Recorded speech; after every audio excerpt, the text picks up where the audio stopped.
Srinivasan. I'm now going to introduce our next speaker, Mr. Ashish Kumar Chauhan, MD and CEO of BSE Limited.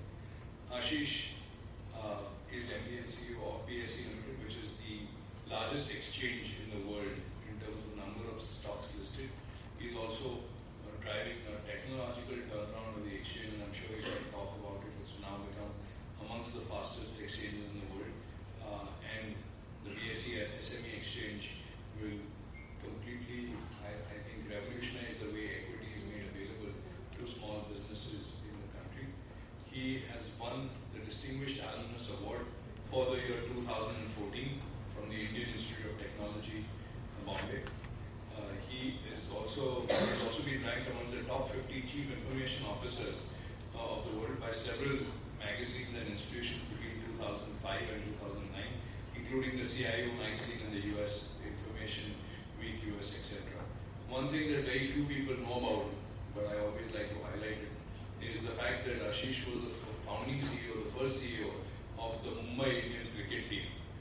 So if you go there, into his room, besides the pictures of the Prime Minister, Finance Minister, etc., which is very common, I think the biggest picture there is one with Tendulkar. So on that note, I'm going to turn it over to Ashish. Ashish, you're welcome to speak there or whatever.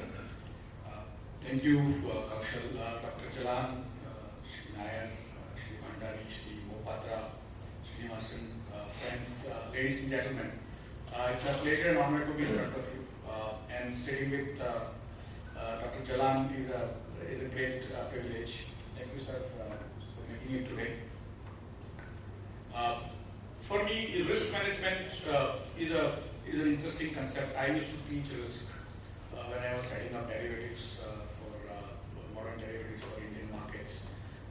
And so there were nobody talking about risk around 10, 12, 15 years back as a concept. And so I have a lot to talk. I used to run a 40-hour course, so you can imagine how much I can tell you in 10 minutes. But effectively, risk and management are in some sense orthogonal issues. In a sense, independent issues. Risk as a word and management as a word are in sometimes when you think of it, they don't look connected. Many of us have an intrinsic idea of what risk is all about, but we have not thought about it much. So since I have thought about it, let me give you a perspective on how the risk and risk management kind of works. What is the risk? How does it arise? It's an interesting framework that why does the risk arise of any type? There are several risks sort of talked about operational risk and start risk and reputation risk and model risk and software risk and so on and so forth. How does risk arise? Why does risk arise? And for me, risk is a function of time. If time was not there, then risk will not be there. Of course, we will also not be there. But because time is there, the risk cannot be past risk. The risk is always in the future. So only if time passes and farther away in terms of any activity you have, more risk it has. Second portion about risk is, so it's a function of time. Second portion about risk is, it's movement away from expectations. That is, if you had expected things to happen and they happen more, it's still risk. Suppose you are invested in stocks, in say Sensex, and the price of all those stocks go up, and you had expected 10% returns, and you got 100% returns. It is a risk. Many of us are intuitively believing that if you have loss, it is risk, but loss is the past. Somewhere to the line, the risk for many of us is about 55 losses. It is not.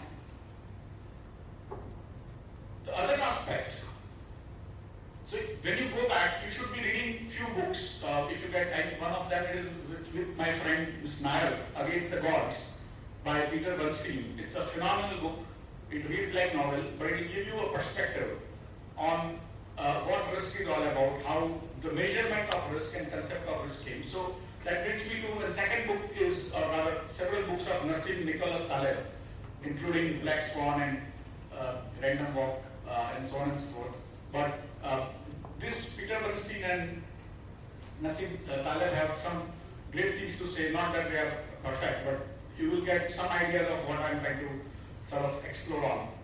So when you worry about risk, it actually, the word risk in English came out of an Italian word called RISICR. I am not an Italian, so I can't speak, but I think it is, I will pronounce it risicare or something like that. So it is to dare, to go against the gods. Right? When you try to measure risk, manage risk, in some sense, risk was about what is unusual, what is not expected. And that is why it comes out of God, right, in olden societies. And more sciences encroach on the religion, then science is giving more answers, and so God is becoming smaller and smaller. But effectively, the framework of risk is basically coming out of a concept of taking on the destiny. And most of the measurements we think now, or most of the models we think now, have actually come out of gambling. The insurance and the play of dice and so on and so forth. So when you are taught statistics, it's basically giving you all those examples, and you always think in management or statistical schools, saying why somebody is giving me example of dice, which is basically gambling, and we all don't like it. But most of the actions that happened over the last 600-700 years, in search of renaissance, in search of basically meaning of life, or search of science, even the risk management has actually moved forward. And I will keep it at that. But you have a concept of risk, which is moving away from expectations. If you have expectation of something happening, and it happens sort of away from that. And in mathematics, we call it standard deviation or volatility, as Kaushal used it. So again, I will not teach you how this thing works, but it's a concept. A risk is something, and many people have talked about it, but you can't manage it if you don't measure it. The risk also needs to be first measured to be able to manage. You may be able to measure, sort of, it may happen that things come in your favor, but it may be by accident. You may become very rich, but it may be by accident, not by design. When you do things by design, that is called management. And for management, the first step is measurement. For example, in this room, temperature is a risk. Imagine 0 degree temperature or minus 50 degree temperature. If it moves away from our expectation of being closer to 15 to 20 degrees, it moves away from expectations to say minus 50, you have a risk, right? And it is possible that the air condition might end up cooling it so much that it actually goes down to minus 50 and all of us freeze. And so if there was no measurement framework for air conditioning in this room, then it would be basically not manageable. And that's why there is a thermostat which actually measures the temperature and then sends more or less air or cooled air into the environment in this room. So why I'm giving you this perspective is, you have to have concept of risk and awareness of that concept, and then you need to do measurement. Many times we are not aware, then you are doing management by accident, not by design. So you have concept of risk, moving away from expectations, and then you need to be able to measure. Like you measure temperature, you should be able to measure your risk also. Third aspect of it is that if you are good at managing a particular activity, every part of life is about managing risk. But some areas you are very good at by training, by your knowledge, information, wisdom, whatever. And some things you are not good at. For example, I am a businessman who is manufacturing, say, copper plates. But probably I am not good at managing the interest rate risk or currency risk. The risk of copper plate manufacturing I know very well. But currency management I don't know. What do I do? The risk which I am not good at, I should be able to pass on to somebody. And risk which I am good at becomes my core business, right? So many times if we want to reduce all the risk, then you will not have any business left. For example, if Reliance Capital stops actually giving loan, then they have no risk on loans, right? But then they don't have business either. So, what you are good at, managing that risk, you keep with you, and what you don't, you pass on to somebody. And that is basically the modern framework of division of labor. That who is good at manages that portion, who is not good at then he doesn't manage that portion. So, I just wanted to be aware that risk is a concept which you need to be aware, then you need to measure, then you need to manage, you need to have frameworks to manage what you want to manage, what you don't want to manage. And then in the risk itself, as I think Dick Cheney said, you have known knowns and you have known unknowns and then you have unknown unknowns. And it was made fun of, it is still made fun of most of the time. But unknown unknowns is now what is that risk. Every model, every software you get, every credit rating agency, when it does things, there is still a portion which will go move away from expectations. And that is that delta, that is that God, that is still there, which we can't manage. Why you can't manage this? Because time is passing and you can't predict future, and so on and so forth. Right? So that is basically you are trying to predict future by trying to have models that, and in most of these models, we tend to believe that past is a good guide to the future. Because when you measure volatility, what are you measuring? You are measuring the past behavior of a phenomenon. And then you are saying similar behavior will happen in future, so it will not move beyond a particular point, and so on and so forth. So you are assuming, you are taking the past, you are seeing the past behavior and saying that it will be good guide to future. Most time it might be, but sometimes it will not be. So be aware, any model, any high cost software or low cost software, or any astrologer gives you anything, please be aware that it may still be away from expectations at some point. And you may have a lot of expectations, so you need to manage your own expectations also. Having said that, in stock markets, around 1990s, we were basically doing risk management by accident. That you trade and somewhere you do settlements, and then somewhere along the line, somebody defaults. If he defaults, people die, so what do you do, right? You cry about it and go and sort of clean it up and start living your life, right? That was risk management by accidents. And then somewhere on the line, we started thinking in 1990s, which is what we call liberalized zone of India, where we started thinking very systematically about what are the risks, and we had one of the largest risks was paper risk. We used to have physical certificates, and the technology had moved so much of printing paper that everyone was printing share certificates at their home. Instead of company share certificates issued, people were sort of printing certificates and giving out, and it was supposed to be a fake delivery or forced delivery and so on and so forth. And instead of printing currency, which is a criminal offense, and government takes very serious offense at that because it's their own currency. But when you print certificates, it is actually much larger in value, and nobody bothered. So we had to actually manage that risk by setting up depositories. So depositories were set up as a part of managing the paper risk of India. And then we had another issue of people defaulting. There was a great default called MS Shoes. I don't know whether you've heard of a Delhi company called MS Shoes. On that stock, some people actually created huge positions and they defaulted. And that opened our eyes to the default risk, which is a very large risk, especially when you need to have contracting happening with anonymous parties. In stock markets, when you trade in Jammu with somebody in Chennai, you don't know either party. If one of them fails, the contract is not fulfilled. And how do you make the contract fulfilled? And that's how clearing corporations were set up to become guarantors. And they manage their risks by various models. One of them is called value at risk model.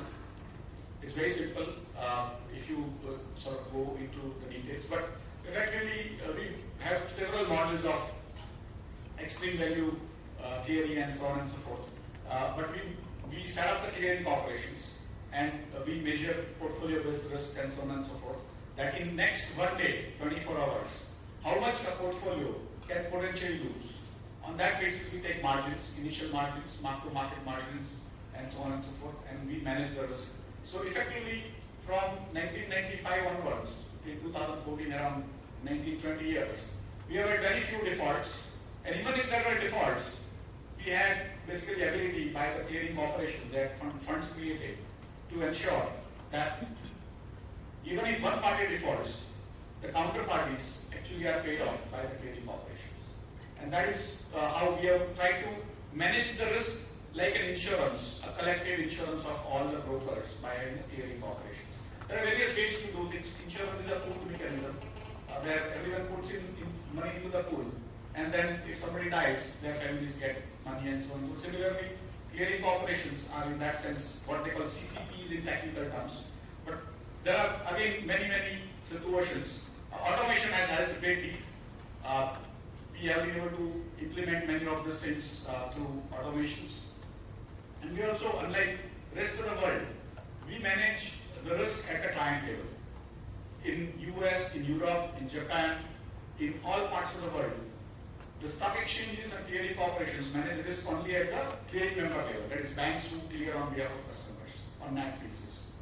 In India, because of regulations and regulator being very technology savvy, and they know that we have the ability to do it at the client level, they have forced us to do the risk management at client level. So we are far ahead of the rest of the world in terms of the risk management at exchanges. Our transaction processing system, that is the in-place order, as Kaushal said, we give you a response time in 200 microseconds. That 1 second has 10 lakh microseconds, 1 million microseconds. We give you response time in that 1 by 5,000 of a second. And on that, I do risk management at portfolio level. And I have 2.65 crore investors registered with me. Anytime any one of them trade, before they settle, I actually manage. And 2.65 crore looks very small from India's perspective, but if you were a country, if BSE was a country, it would be 24th largest country in the world. It is growing very fast, and somewhere around 2035, if India progresses well, so people start investing more money into financial instruments, we may have, instead of 2.65 crores, we may have 26 crore investors. That would be basically that will make us 4th largest country in the world. Having said that, there are several international issues which are coming up. AMI is one regulation, which is European regulation, which is regulating the clearing corporations across the world. SEBI has its own regulation which keep on changing all the time to make system more and more tighter so that less risk is exposed in a sense. We have also added more instruments like interest rate futures, equity options, index futures, index options, and so on and so forth. And each of those instruments are basically allowing you to pass on the risk if you feel like, or take on more risk if you feel like. If you take on more risk, it is called speculation.